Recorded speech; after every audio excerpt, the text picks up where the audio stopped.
Wearing a mask will protect me from the virus. The problem is that people who wear these masks usually don't wear them properly. The coronavirus came from bat soup. That is absolutely not correct. The coronavirus was deliberately created or released. Giving humans a little bit too much credit here. Hi, I'm Dr. Sarah Madan. I'm the Senior Director of New York City Health and Hospitals System-Wide Special Pathogens Program. And I'm Dr. Stephen Morse, Professor of Epidemiology at the Mailman School of Public Health, Columbia University. We're here to debunk myths about the coronavirus. Let's get started. Getting the coronavirus is a death sentence. Well, there's a lot we still don't know about the coronavirus disease, but based on the data that is coming out, it seems to be a mild type of viral infection. There's a 2% fatality rate and about 18 to 20% that may be in the critical condition range. And those 2% who die are the sickest. They're in the hospital already. So even those in the hospital have probably a 98% chance of surviving. So it's not a death sentence, I agree. It's not a death sentence. Only Chinese people have the coronavirus. Well, it started in China, but the reality is that it's everyone's virus. And if it gets far enough, just like the flu, it could be anywhere. Infectious disease do not respect boundaries or borders. And for that matter, everyone is susceptible.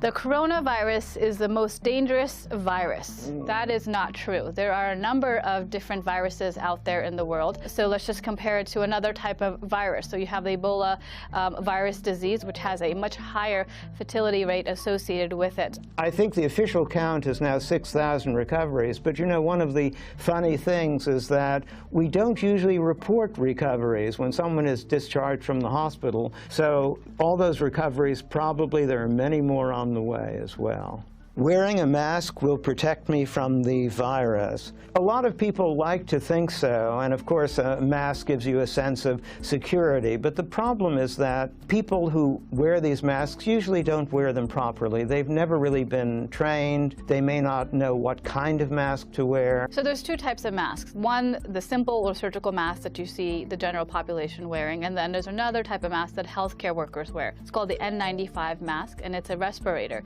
and it is able to filter particles that are airborne with 95% efficacy. And the one that healthcare workers wear, they have to go through what we call fit testing, and so to make sure they have a perfect seal. People who may think they want to wear an N95 find it very uncomfortable after a while, so even if it's well fit, it's then especially hard to breathe through. And the mask is really for those that are infected with the actual coronavirus disease, not so much for a healthy individual. So things that actually proven to be effective is washing your hands often, with 20 seconds, as well as obviously if you're sick, staying home. So a number of other public health measures that actually are proven to be extremely effective. The coronavirus came from bat soup. That is absolutely not correct. So what we know about the current coronavirus disease is that it started in Wuhan in a wet market where there's a number of different animals there. So there's a couple of different speculations out there, but not from somebody obviously consuming bat soup. But what we do know, obviously, is that once you actually get the coronavirus disease, the form of transmission is obviously through droplet spread. So coming in contact with somebody that is sick with the coronavirus disease, close contact with them, or contact with their droplets shortly after. You can get sick from a package sent from China. I think it's really highly unlikely when you consider the time it takes for a package to get from China. And right now, what we do know is that obviously these droplets that can contain the virion or the virus itself, it may not be able to survive outside the human body for very long. So even if it may, for example, come on a package or a box, depending on how long it's been there, it may not actually be able to survive outside. But we still don't know.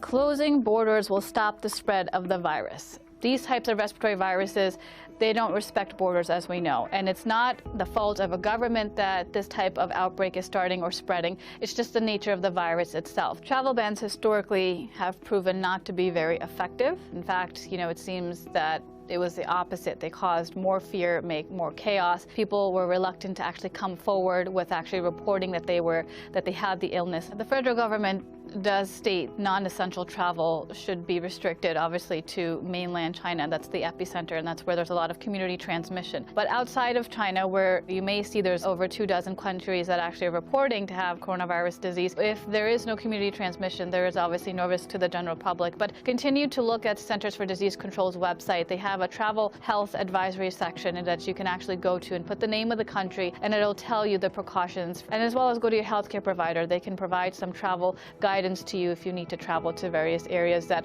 may be reporting outbreaks of coronavirus disease. The virus only affects older people. Well, that's kind of half true. It affects everybody, even children. The older people, however, are the ones who are more likely to have severe disease or more serious disease. So all of us older people have to be careful, but it affects everybody. And even the older people, most of us will probably not even be that sick. The coronavirus is the same as SARS. So the coronavirus is in the same family as SARS. It's a coronavirus disease. There are two various, and now 3 coronaviruses known to cause more severe infections in humans. SARS is one of them.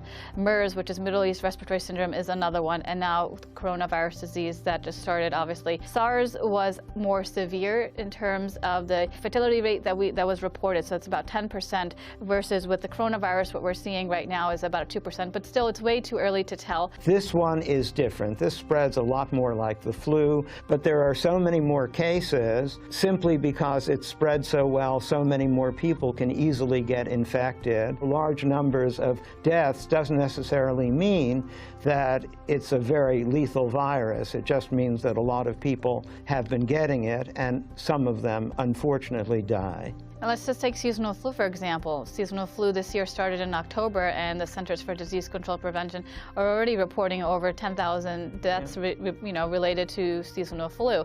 And over, again, 20 million Americans being infected. So let's just put things into context. The coronavirus has something to do with Corona beer. No, and beer won't prevent it either. So Corona is simply Latin for crown, and they have a crown-like appearance with those spikes sticking up. But the beer is all on its own. It won't prevent coronaviruses, won't give it to you. It's just a coincidence. My pet could give me the virus. So with the coronavirus, there's still a lot we don't know. Right now, we haven't seen any cases where pets are transmitting the virus to their owners. You're more likely to give it to your pet than the other way around. Yeah. Take good care of your pets. Yeah. The coronavirus was deliberately created or released. Giving humans a little bit too much credit here. So we basically had 3 coronaviruses in 3 decades, but we know that there are a lot of them in nature that look exactly like SARS, and this one doesn't look special. So this is just another one to add to the collection. Infectious diseases can be caused by a number of different things. Obviously, they're natural in the environment. It could be due to, obviously, climate change, ecological factors, agricultural factors, human behavior, and these are constantly happening around us, so outbreaks are inevitable. It could be very surprising that anyone would have figured out a way to create it. We still are way behind nature in being able to do that. Antibiotics prevent and treat the virus. Viruses and bacteria are 2 different microbes. So we would use antibiotics for bacteria.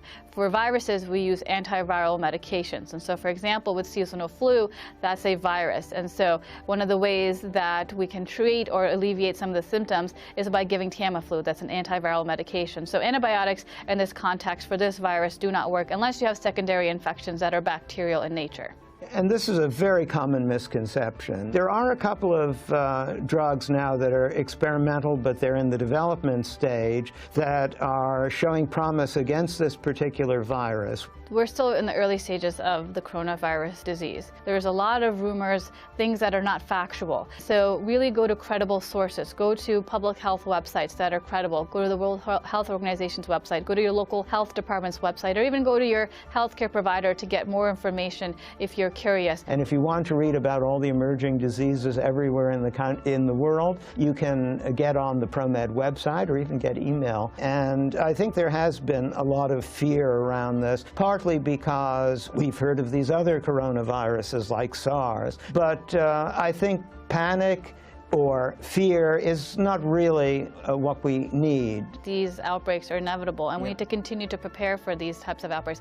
We need to invest in global health security. A best case scenario, obviously, is that it all gets under control, and hopefully we'll have vaccines and other things and have learned something from the experience.